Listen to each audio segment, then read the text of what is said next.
शोबा ने ज़ुबैर से बयान किया, उनसे शोबी ने, उनसे बरा बिन आज़ब रज़ी अल्लाह तआला अन्हा ने, उन्होंने कहा कि नबी करीम सल्लल्लाहु अलैहि वसल्लम ने कुर्बानी के दिन खुतबा दिया और आपने फरमाया कि इस दिन सबसे पहले हमें नमाज पढ़नी चाहिए, फिर खुतबा के बाद वापस आकर कुर्बानी करनी चाहिए। जिसने इस तरह किया उसने हमारी सुन्नत के मुताबिक किया, और जिसने नमाज से पहले ज़बा कर दिया तो ये एक ऐसा गोश्त होगा जैसे इसने अपने घर वालों के लिए जल्दी से तैयार कर लिया है।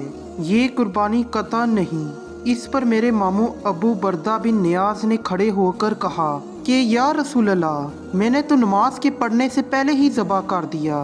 अलबत्ता मेरे पास 1 साल की एक पुटियाँ हैं जो दांत निकली बकरी से भी ज़्यादा बेहतर है। आन हजूर सल्लल्लाहु अलैहि वसल्लम ने फरमाया कि इसके बदले में उसे समझ लो, या ये फरमाया कि उसे ज़बा कर लो, और तुम्हारे बाद ये 1 साल की पुटियाँ किसी के लिए काफ़ी नहीं होगी। सही बुखारी हदीस नंबर 968।